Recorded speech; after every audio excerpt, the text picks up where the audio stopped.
Right.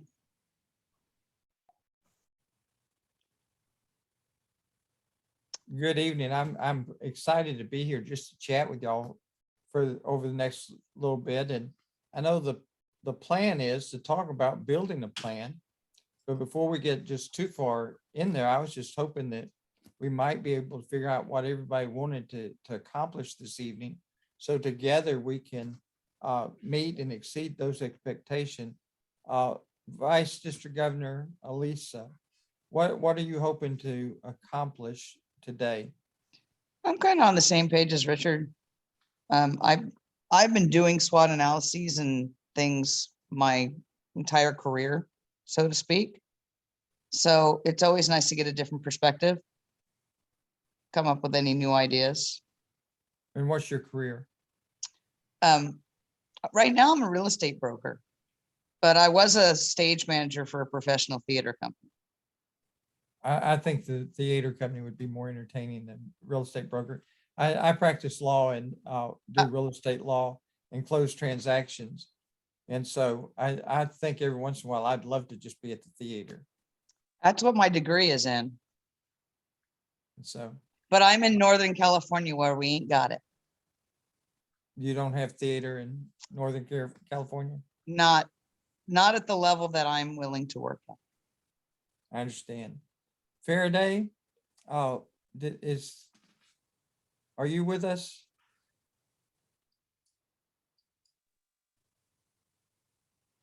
There she is. Yes. Faraday, what are your expectations for this evening? Just I'm just trying to learn a little bit more about what to do about our the membership in our district. Okay. Mostly it's the membership and how to organize ourselves and bring us together. It feels like this COVID has separated us a bit from one another, and I'm hoping to bring us back together. Very good. And tell me your position there, Faraday. First, Vice District Governor. The first Vice District Governor. Mark, I know you would like to just hear something about build a plan so you can borrow a few thoughts for teaching in a month or so. Is that correct? That is correct. And past Council Chair Claudia. I'd like some ideas on how to help people that think once you write a goal, that's a plan. How to Okay. help them understand that the goal is one thing, but the plan is your strategies and how to get there. And I've run into some individuals that just seems such a foreign concept to them, that when I talk about, well, what is strategy? What are you thinking? How do you think we can go about doing this?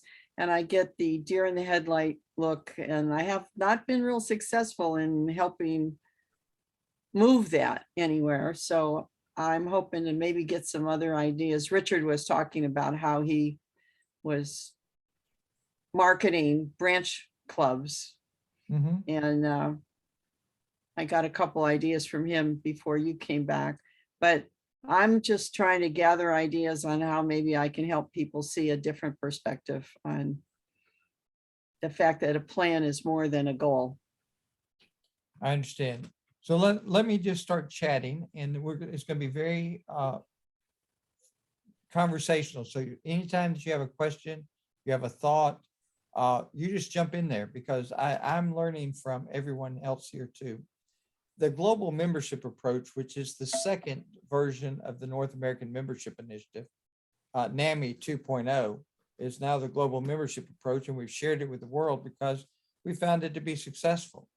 And we know it's successful around the world now because we've compared what the pilot districts are doing in all the other constitutional areas around the world versus those that are not pilot districts. And in every key performance indicator, KPI, then we are finding that they are excelling versus those who are not. So this is the future. It's not a new program, but it's a process to bring us through and to help us to think. Let me drop back for just a second and talk about building a team. And the other night, someone says, what do you mean build a team? It's just so early. Well, number one, it is a little early for, uh, to build a team, a full team and have everybody there. But each of us know who our key supporters are going to be in our district. Those 5 or 6 people that we could call at 2 o'clock in the morning with some crazy idea, and they wouldn't be upset that we woke them up. That's our core team. But as you begin to build this vision, I'm going to encourage you to invite everyone in your district, because out of that, you're going to end up with 35 or 40 people who will show up at a Zoom meeting or an in-person meeting to help you build that vision. And if they're passionate enough to show up because you've invited them personally, with an email that says, Richard, we'd like for you to join us on Saturday, February the 2nd, for a few hours to talk about how to build a better district and build a vision for a better tomorrow with Lions clubs. And you really pump him up in that letter. If you send out 1,200 of those, 1,300 of those across your district, and you get 35 or 40 show up, you know they're passionate and they want to be part of your team. And then you're also going to get a good cross section, because you're going to have people who have been Lions for 60 days and for 60 years, all in the same room, sharing ideas and building that vision. And build a vision is so important, because we're going to set expectations. We're going to begin to talk about what our club is going to look like, our district's going to look like 5 years from now. And then we're going into that SWOT analysis, the strengths and weaknesses, the opportunities and threats. But we're not stopping there. We're also gathering data, and every idea is important. And we're writing it down, and the room is being filled with butcher paper full of ideas on the walls for every question we're answering. And then we're moving into the 4 key areas. We're going to gather data on new clubs.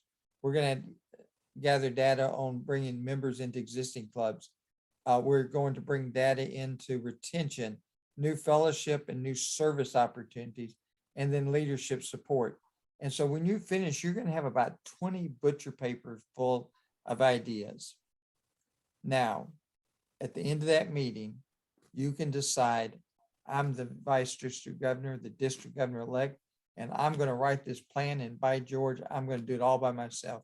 And you can do that if you want to. I don't think it's going to be effective, because once again, we're looking for buy-in, because as the district governor elect, what you're wanting to do is everyone feel part of the success of the district during your year. And so at the end of that meeting, you're going to have 3x5 cards. You're going to give everybody a 3x5 card and say, I need your name, your address, and phone number. And I want to know which one of these 4 key areas are you really passionate about? New clubs, new members, new service, or leadership support. And when they turn those into you, then you're going to sort them out, and you're going to have your 4 teams.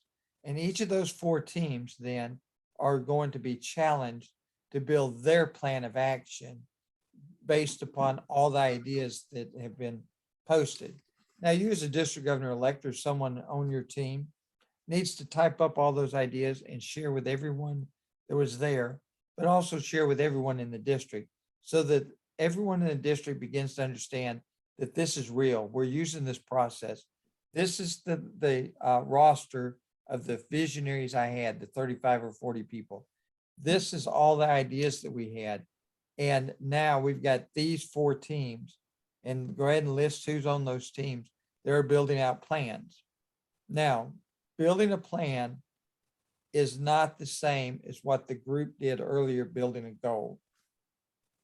If I have a goal to travel to New York, and I just say my goal is to travel to New York, is that a SMART goal? No, it's not time bound for sure. It's specific, it's not measurable, it's attainable, it's realistic, it's not time bound. And sometimes that's where we as Lions get lost. We just have this dream, and we think because we have this dream, it's a goal. And we think that sometimes because we have a dream that has become a goal, that we've arrived. I haven't arrived until I figure out the steps to get from my house to New York. And that's what we need to communicate to people, is that this building a plan is actually sort of like our Google map. You're going to put where you want to go in there. And then the Google map is going to ask, where are we? And then it's going to give a step-by-step guide to get us there. And so let's take new clubs. We're going to have, from our Build a Vision meeting, maybe 7, 8, 9 locations that our visionaries have identified that would be key areas for new clubs.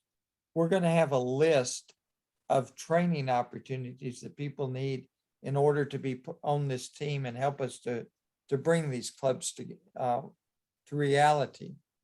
We're also going to have a group of people now, 8 or 10, that have put on their 3x5 cards that I'm passionate about building new clubs. And so the first thing we have to do is figure out where we are. Where we are may be that we don't have any guiding lions. And so we need to make that a priority. Where we are may be that we don't have enough people to go out and actually knock on doors and feel comfortable giving a sales pitch in a business to attract members. So we need to work on that. And so we've identified the 3 or 4 things that we've got to work on. Sort of like if I was going on a trip, I got to make sure there's gas in the car, that the tires are aired up properly, and I need to make a packing list in order to carry all the clothes I need to wear in New York. And so you've identified those things that you need to pack, and you begin to prioritize and say, okay, we need guiding lions. GLT, can you in the month of July have a guiding lion training and find us and train and equip 8 or 10 guiding lions, because we're going to need them throughout the year as we start new clubs. GLT, in June, can we have a new membership 101, and anyone that's interested in helping us to build these clubs, come together and let's talk about what the sales pitch, the elevator speech feels like, what you do when you walk into business, what you don't do when you walk into business, how that we're going to organize the club, what's the process going to look like to start new clubs. And so as you're beginning to all these steps, then you're beginning to organize them and put step 1, step 2, step 3, step 4, and you're really bringing 4 or 5 processes together at the same time. It might be our social media people are going to open up a Facebook group for this new club and this new community. And the community is going to think that we're already active because we're going to post so much stuff on there and attract so much attention that they're going to think we already have a club. And so that's the first step. The second step, we're going to train guiding lions. The third, we're going to train people to canvas. Then we're going to, this group that's building a plan is going to identify club 1, club 2, club 3 that's going to be chartered in this next year. And so your plan is beginning to come together, and it's got dates that things are going to be done. And then you're going to figure out budget. Where's the money coming from? How are you going to fund this? And all the plan then begins to come together, just like your Google Maps. It says, do this and turn right and go this many miles and turn left and then turn right and then go straight for 135 miles. And when you get to this town, make a left. And so your plan is coming together with everything that is conceivable that needs to be done. In my district, we have a spreadsheet, and it goes through every step of forming a club, and the team, when it comes together, then organizes and picks the slots and assigns people to do things. And we follow up every week until those things are done. So you've now got your plan for building 2 or 3 clubs, all ironed out from A to B to Z. And then your group that is working on new members, they're having a similar discussion and building a similar plan. And their plan is asking things like, what's the best way to bring members into clubs? And they're debating. Some are saying, we just ask. Others are saying, we love a membership growth event. Others are saying we like to invite people to service activities. And they're weighing all of those. And as they're bringing their plan together, they're thinking in the first quarter of the year, we're going to have and encourage people just ask. And we're going to see if it works for 90 days. The next 90 days, we're going to train everyone how to have a membership growth event and encourage them in November and December to have a membership growth event. Or they may say that inviting people to service that second quarter. And then in January, train to do the membership growth event. And then at the end of the year, they may have a safari hunt where that they're going to ask the club secretary to print out that list of people who have left the club in the last 3 to 5 years. And they're going to go over that list, and then they're going back out and ask some of them to rejoin because they left because they were laid off from their work, or they had a parent that was ill, or whatever, and their circumstances have changed. And so now we're inviting them to come back to the Lions Club, and we're teaching our clubs how to do that. And the best people to teach our clubs how to do that and to work with those clubs is not your district governor team, but your zone chairs. And so if you're going to use your zone chairs to do these type of things, then we have to step back and make another line item in our plan that we're going to meet with our zone chairs monthly to discuss what steps we're going to take this month in the areas of new members, new service, leadership support. Your third team is doing the same for new service and new fellowships. They're planning the Zoom parties.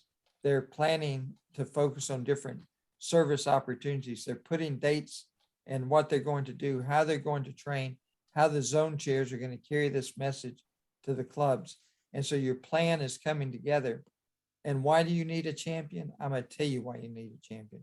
Because your champion can take all three of these plans and coordinate them so that no club is overwhelmed with 3 different people asking them to do something on the same month, but rather having a coordinated effort that's more helping our clubs to walk through the process. And finally, leadership support.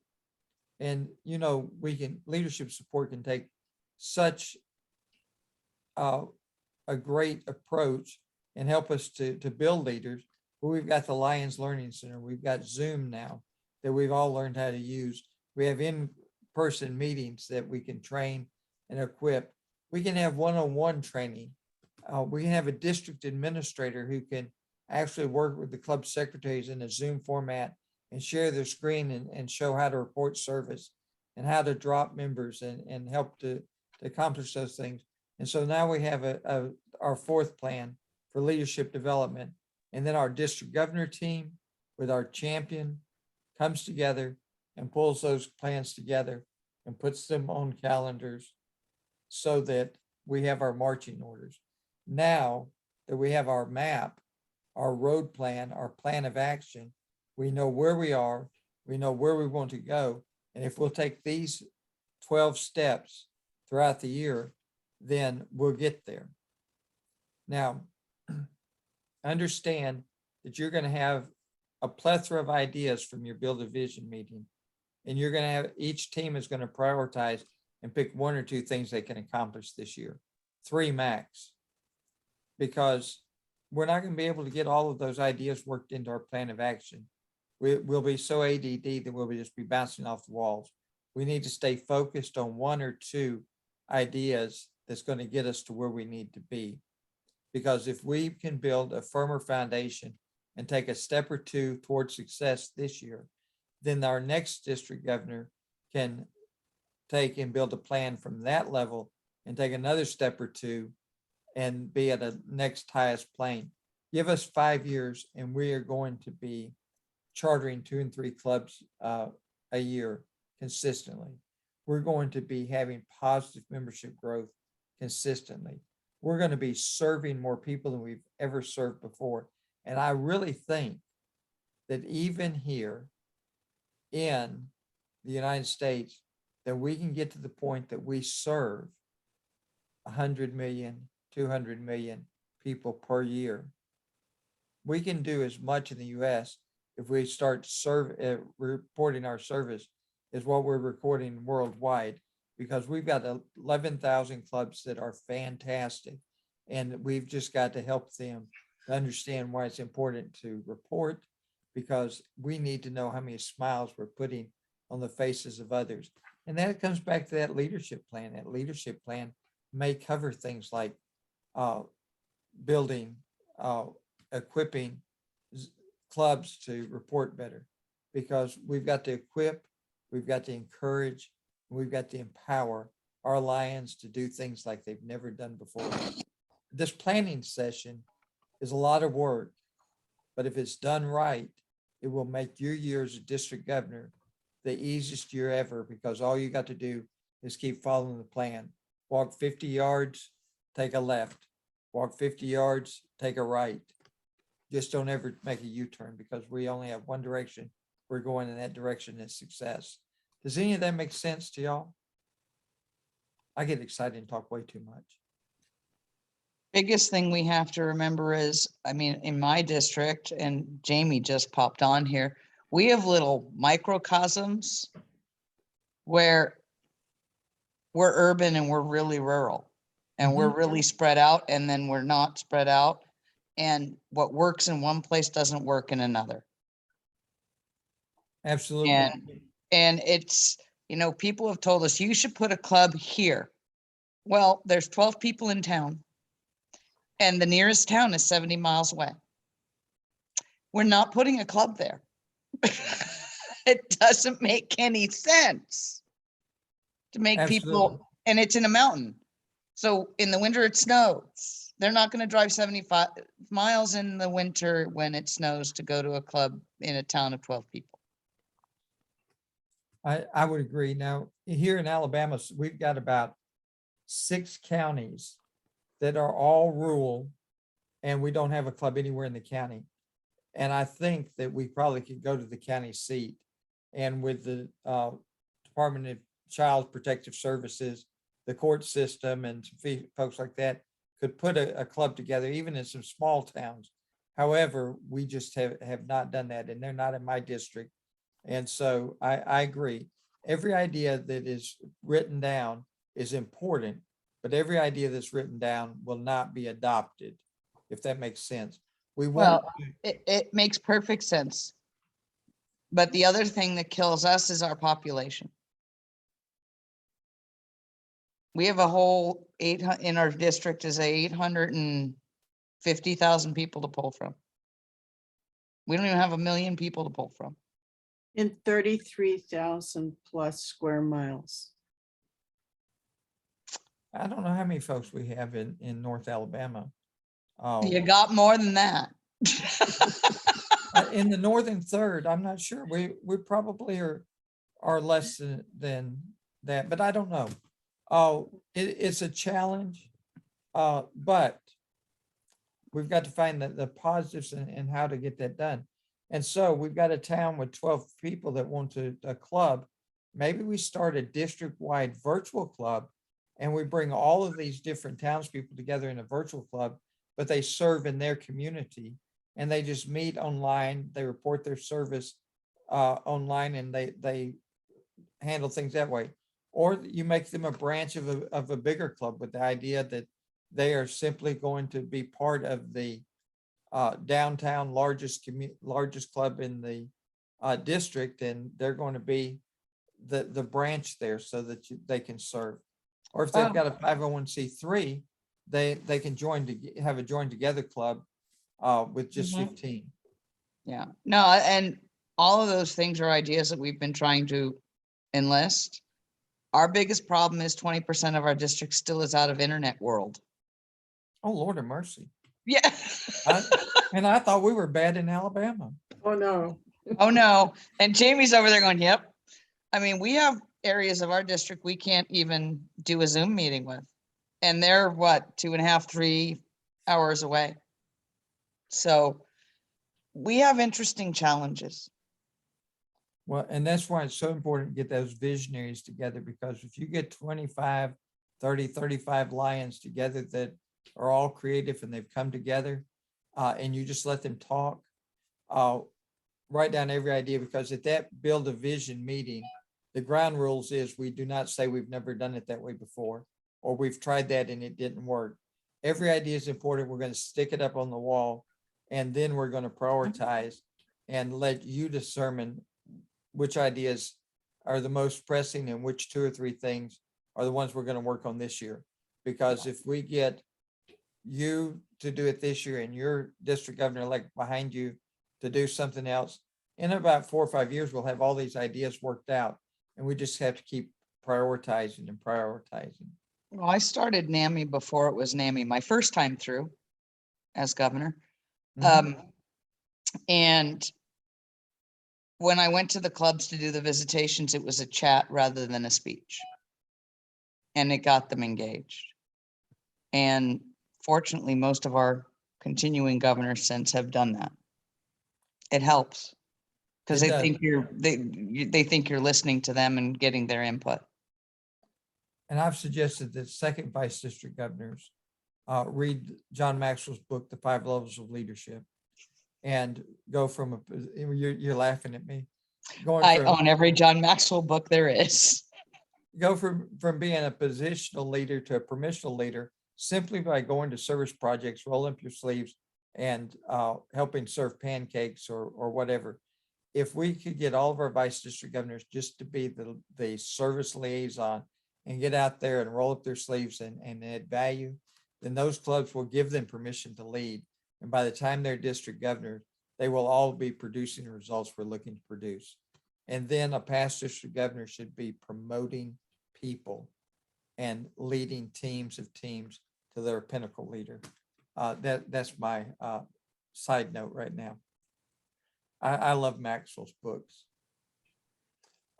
Faraday, did we hit on any membership ideas that might have assisted you some? Of course, every little bit helps. But we have in our district, we lost some members and we gained some members, and now we are 45 plus. In every installation I went to, there were a few inductions also. So we are pulling it together, and the district is growing, and we're going back to where we were as far as the membership is concerned. So yes, and yours is, as a matter of fact, I think that your meetings are very helpful. Thank you so much. Yes, I am learning. Well, in January, we're going to have the webinar with the leadership department that's going to highlight all the leadership tools we have, plus the leadership grants, which are exhausted, but we begin to plan now so we can get them in early and we can take advantage of that money next year. But thank you. I really think that some of your clubs would benefit by going back and inviting some people who wandered away, especially during COVID. Now, I'll be the first to tell you that there's some people that left my club that we don't want back. And so I'm not telling you to invite everybody that's left, because if you threw a party and had fireworks when they left, you don't invite them back. Oh, because I'm assuming that some of y'all have done that, because I've participated in doing that and thinking, I'll buy the fireworks. I'm so glad that Joe and Jill left town. Richard? I have to say, PID Jerome, that there's a lion who I used to work with and see at conventions several years ago, and 3 years ago she quit Lions. She was in another club and she said, I'll never be a lion again. I've been stalking her for 3 years. I got her money this morning. She's joining our club now and she's in a different community. So thank you very much for telling me to go after old lions who've left. So it does work. Well, we've started doing the exit interviews, Mhm. and that really does help, knowing why people have left, so you know whether to go back to them or not. Why are you finding that people leave? For us, for the most part, it's health reasons. Primarily. They're basically aging out, and they have health issues and can't continue. Okay. Yes, ma'am. I'm just going to say for us, we lost a couple of our clubs, and it wasn't health issues, it was lack of organization. And just like I said, friendship and coming together, we just didn't have it in those clubs, and no leadership, and that's why we lost them. So some of them joined another club and some of them just exited, that's all. Okay. And I don't think any of those people that did that and they came and they showed themselves and they're gone, I don't think we want them back. I don't think they're the right material for service and giving. I I don't understand, know but why they joined in the beginning. They were there for a very short time and then they left. there's some that left maybe because their parents was ill or sick and that's no longer. In this group, unfortunately, it wasn't that reason. It was just they weren't organized enough. I see. And Like I then, said, some of them did join other clubs, so we haven't lost all of them. 7 of that particular club, 7 members joined another club, and so we can't say that everything was bad. They just didn't come together. Like I'm saying, we need to kind of pull together. Sometimes we have differences of opinion that we can solve amongst ourselves. So hopefully we're going to do better this year. I think that you are in here in Constitution Area 1 for the month of December in the first 5 days, we're at a 0, which is sure better than a minus. And year to date, we're still plus close to 2000. I think it's 1980. And so I believe that when it's all said and done year to date at the end of December, we're going to be real close to that break even mark if we keep adding Lions, adding clubs, and marching forward. Let me drop down here to past District Governor Jamie.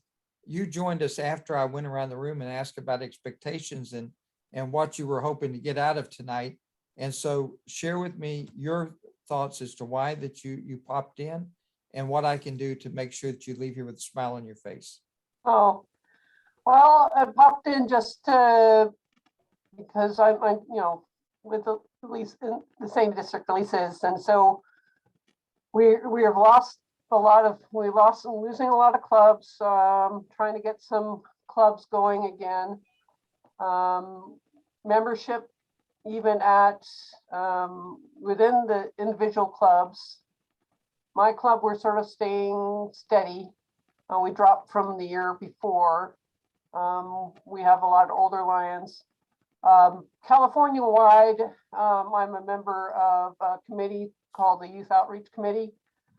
So we're looking at trying to how do we transition those Leos to Lions and young Lions, keeping them engaged, because trying to educate those clubs to say, oh, we get young Lions coming in, well, that'll solve our problems. But no, we have to educate them that young Lions and Leos sort of operate on a different basis. They don't want those long meetings. They like it short, to the point, very service oriented.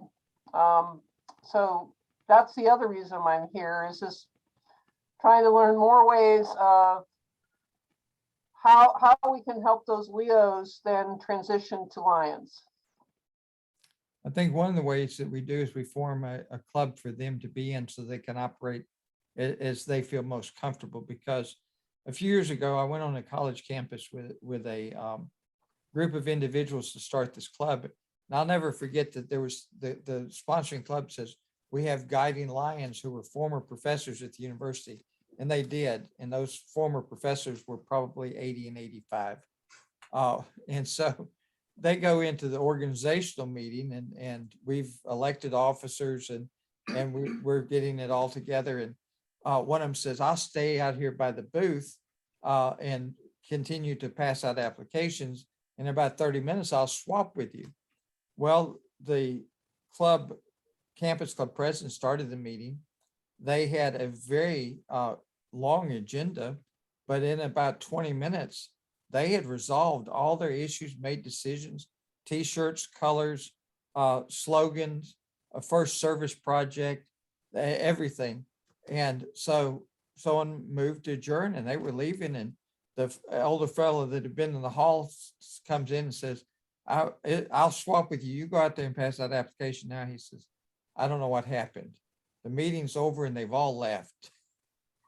What happened was they got their business done and they didn't stand around just gossiping for times. And so sometimes, as far as moving Leos to Lions, number one, I think it goes back to adding value. If we find a meaningful way to add value to the lives of our Leos, they'll want to be Lions. No, so how do we do that? If it's an alpha club and they're in high school, what kind of information can we give them? What kind of opportunities can we give them so they feel as if Lions have really made a difference in their life? Let's all go back to high school days, and I still remember those, although I'm old. Y'all are younger than me, so I know that y'all will remember them. What kind of information could a Lions Club have given you that would have really made your transition from high school to college to adulthood easier? How to help get into college and pay for it. How to help get in college and pay for it. What else?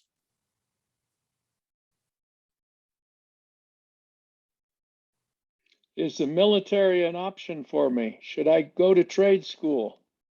Can I get a job outside of school? Can some of your Lions help me find work? Mhm. Are there careers, internships I can take with Lions in the more mature Lions in the club? A real estate broker is here. I'm interested in real estate. Is that a career for me? Should I go to college first? And all of those are valuable questions that if we've got a club that is sponsoring Leo Club, we as Lions need to become engaged in their lives to the point that we should be going and being those programs for them and talking about real estate, talking about computer engineering, talking about how do you fill out a college application. Let the universities and financial advisors come to campus and speak to our Leo clubs. Have Zoom meetings where that we could have college presidents from Harvard and UCLA and USC and all the big schools talk about what kind of students are looking for, how to build your resume. University of North Alabama had a leadership scholarship, and because I was an alumni there and I knew most of the people that was on their administration, I started talking early when my youngest son was probably in about the 6th grade. And I said, when you have this leadership scholarship, which is a full scholarship, what are y'all looking for?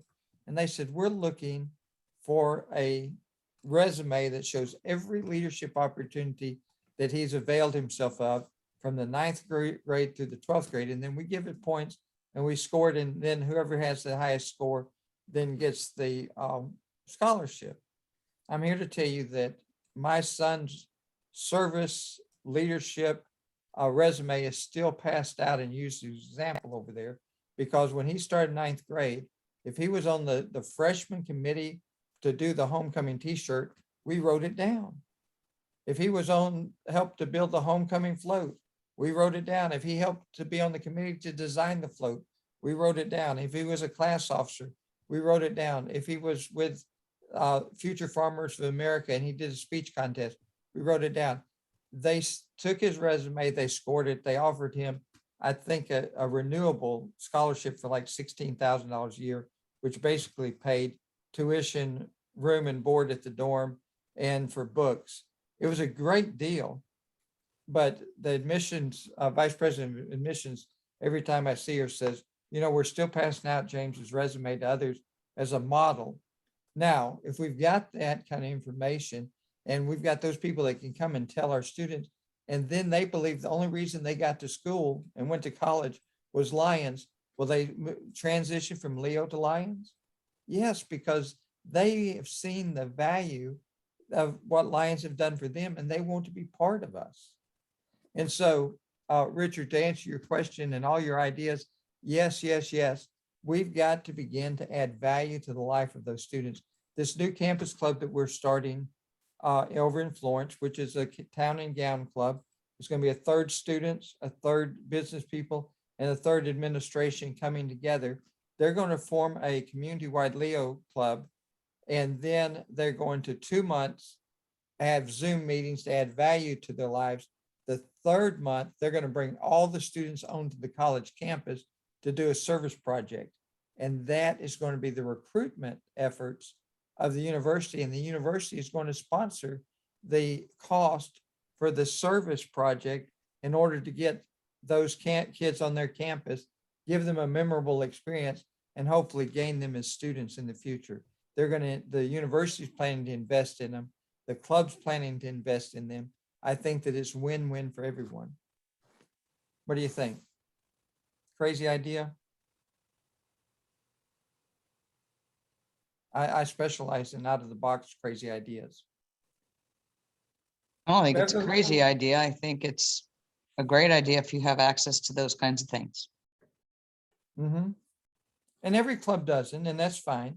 But if you do, then let's use it. It's one of our opportunities. And when we do that SWOT analysis, whatever the opportunity is, we need to seize it.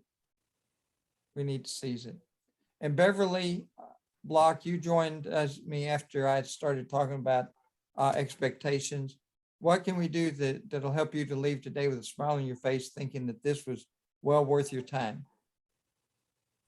Well, I just appreciate the chance to hear everyone's ideas and hopefully draw some information. I didn't really come with any particular expectation. I just wanted to see what was going on in the meeting, basically. Listen, you're the best kind to drop by, because if you didn't have any expectations, I've already exceeded them. I love it. That's You true. just- Thank you. You just made Jerome's night. Yeah, I've tried all night to meet and exceed expectations. No, seriously, Beverly, I'm proud you're here. And I hope that you walk away with an idea or two.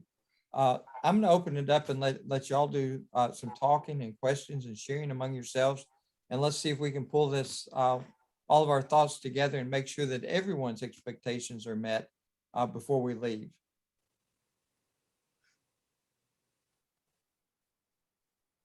Richard, you got your hands up?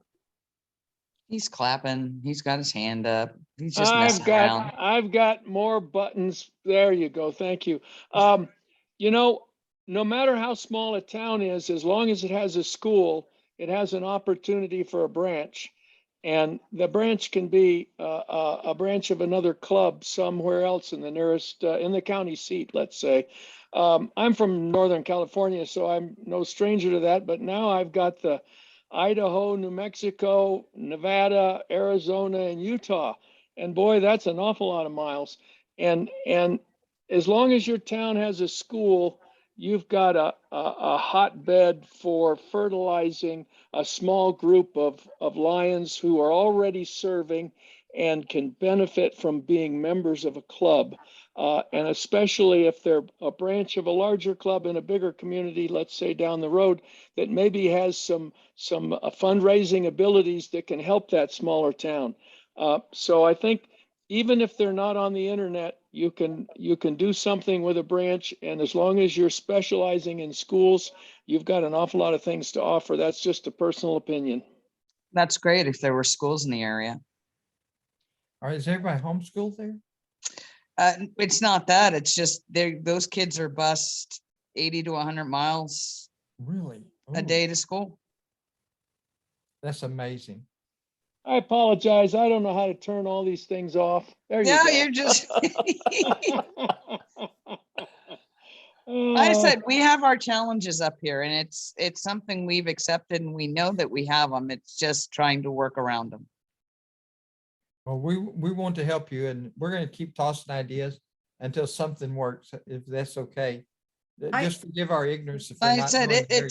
it's fine. I mean, Jamie can attest. I mean, we've tried a bunch of different things to get new clubs. We've lost 3 clubs with the anticipation of losing 2 more this year. Fortunately, there were clubs that we could afford to lose, and we had a lot of people transfer. Because as of today, we're +1, which for us, yay, when we've lost 3 clubs. But the rest of our clubs that are healthy are adding members. So they're making up for the downfall of losing the unhealthy clubs that we lost and got off our books. Okay. So we're balancing it, and we're taking what we can take with what we've got. And building clubs has not, or adding clubs has not been a big priority for us, mainly because of the geography. I understand. So then it becomes retention and bringing members into the existing clubs. And so- that's what we're doing. I mean, we still have 39 clubs in the district. It's just building our membership up. Mark, did I meet your expectations this evening? Without sounding too enthusiastic, yes. You got to understand the way I look at things and the way I approach things. The fact that we could get folks we have here tonight on a Sunday night and they're conversing is a lot better than if we hadn't done this at all. None of us like each other, Mark. Well, I'm not particularly a fan favorite of yours, but on the other hand, I'm aware. I don't like you either. there you go. But if you couldn't bring this group of people together, we wouldn't have this sharing and just giving people an opportunity to listen to you gave us a whole different perspective. And you did what, I wish other people were on this call, because you gave a good reason for why we have to have a GMA champion.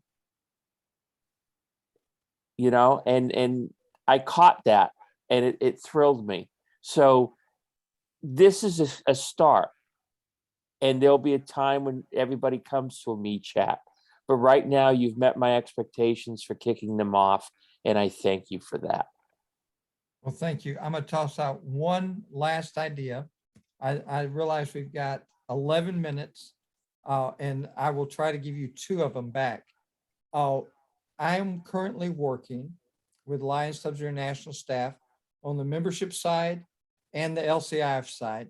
Lions Clubs International Foundation owns Lions Quest, which traditionally has been marketed to go into the classrooms for social and emotional learning.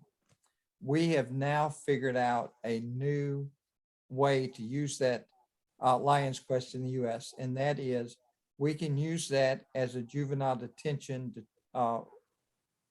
diversion type program or part of the probation period, where that we're helping juveniles who have maybe not made the best decisions and violated the law a little bit, maybe a whole lot, learn about themselves, learn about people skills, learn about decision-making skills, and also have the service learning component in there in a 16-week program. Now, why is that exciting for the membership side that I'm so excited about, or the leadership side or the service side?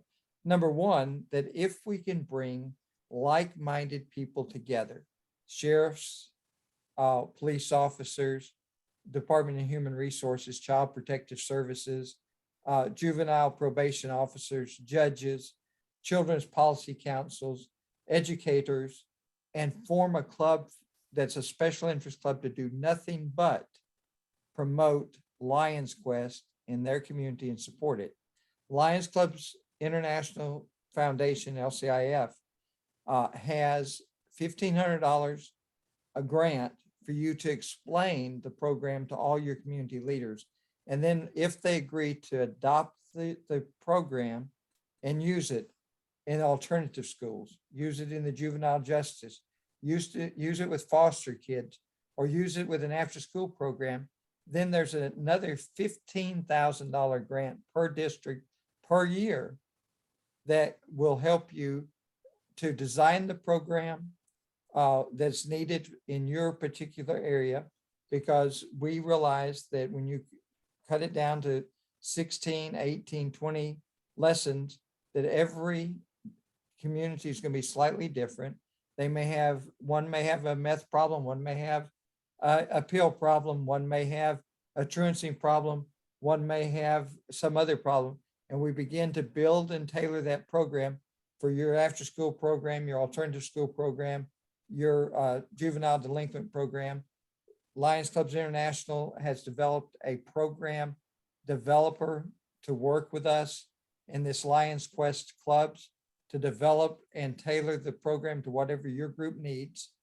And then they'll use that money for 5 years worth of license because it's all online now. And they will also do training for all of your facilitators for the discussion group. And so for just a second, in those communities that are spread out there, or wherever they're busing these kids for 100 miles, what would happen if we went in there and we formed a club of people who really cared about the social and emotional learning of students, provided them a foundation to find out about themselves, to improve their people skills, improve their decision-making skills, and also learn what it means to be a servant leader? Could we not improve the quality of life for youth and give them a hand up instead of looking at them and always thinking, oh, they're a delinquent? They can't do any better. I firmly believe they can, and Lions Quest may be the answer. So as you're out there thinking and building your plans, think about whether or not you could have a specialty club centered around Lions Quest in one of those new, unique ways, and let our developers develop a series of lessons that will lead your students from where they are to where they need to be. I firmly believe, and my goals in 2022 to form 15 Lions Club Quest, but in 2023, I want to serve and form another 23. And by 2025, I want us to be starting 25 Lions Quest clubs a year until we have saturated the market and all 251 districts across CA1 has at least one Lions Quest club. That's I like that idea.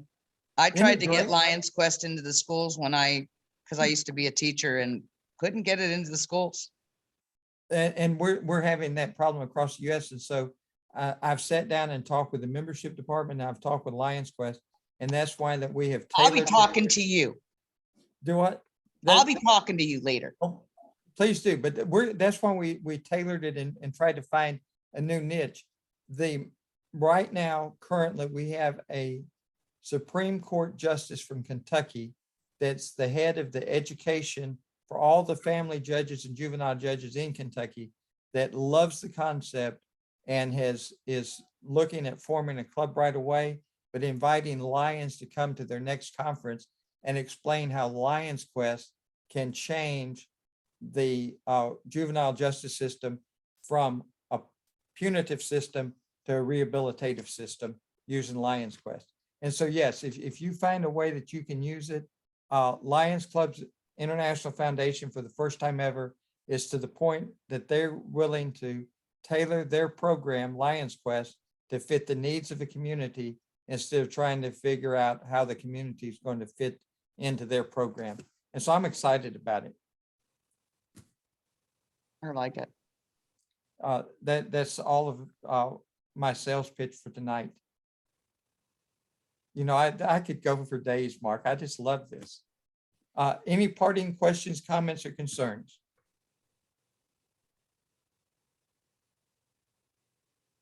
I put everyone to sleep. That's great.